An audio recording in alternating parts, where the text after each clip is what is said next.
Hello everyone, this is Neha here, and today I am going to talk about an important topic that every influencer should know about, and that is the guidelines that are being drafted for influencer marketing in digital media. These guidelines are being drafted by the Advertising Standards Council of India, applicable around 15th April 2021. So what are these guidelines is what I'm going to talk about roughly, and why it matters.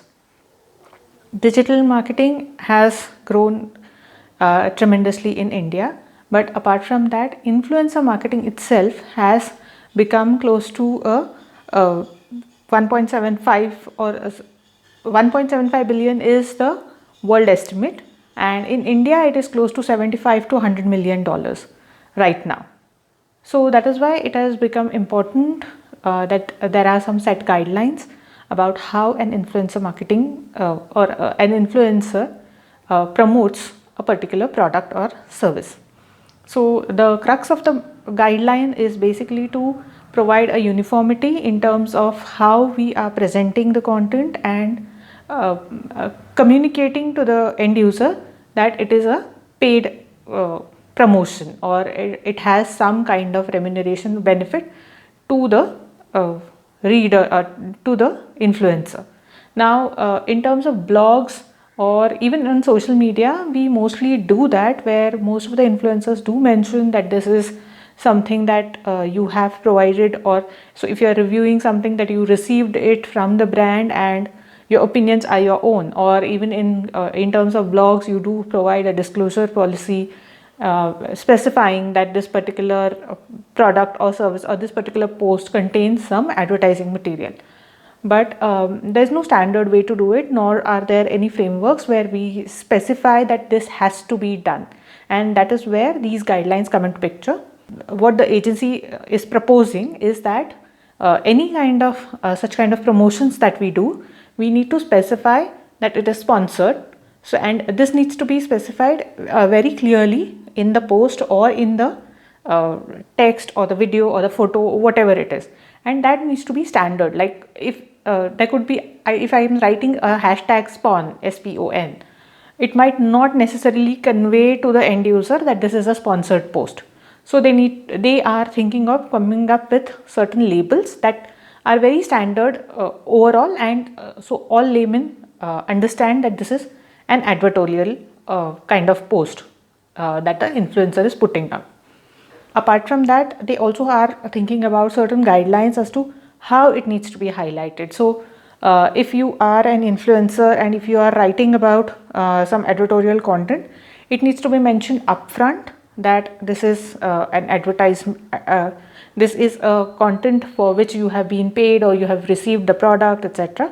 And that needs to be mentioned within the, say, if it is a photo, it needs to be superimposed on it. If it is a text article, then obviously it needs to mention in the text how it is being provided. So those labels is what the agency is thinking about coming up in terms of standardizing.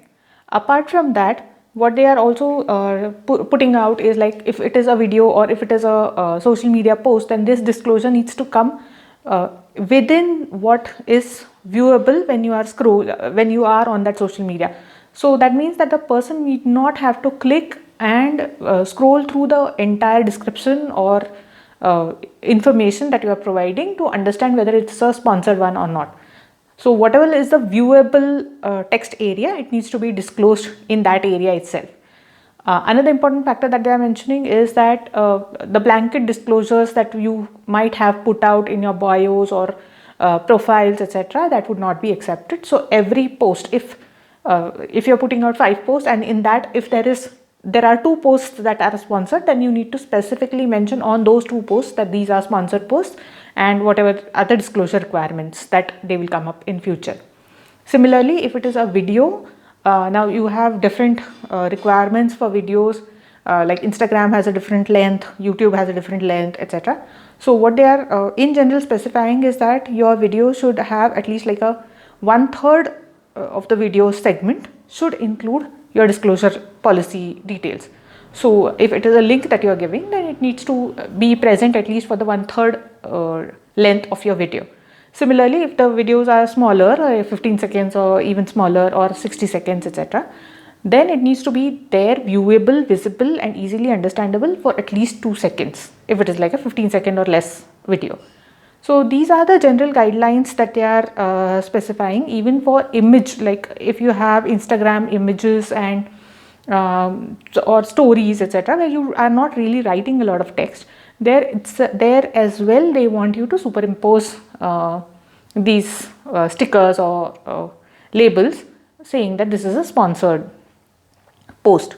And if you are doing like a product review or anything, then you are advised not to put out any filters on it to exaggerate the claim. So say if you're doing about some detergent product, and if you're saying that whiter clothes, and then there are some filters where it is sparkling and shining, etc., so all that is not accepted, or that is what is being proposed currently.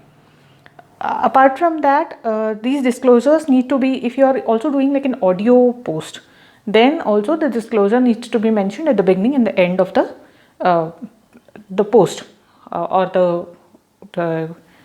the particular way you're presenting it. So it cannot be just saying that, okay, there is something in the description, so please go and check. You need to clearly mention it at the beginning and the end.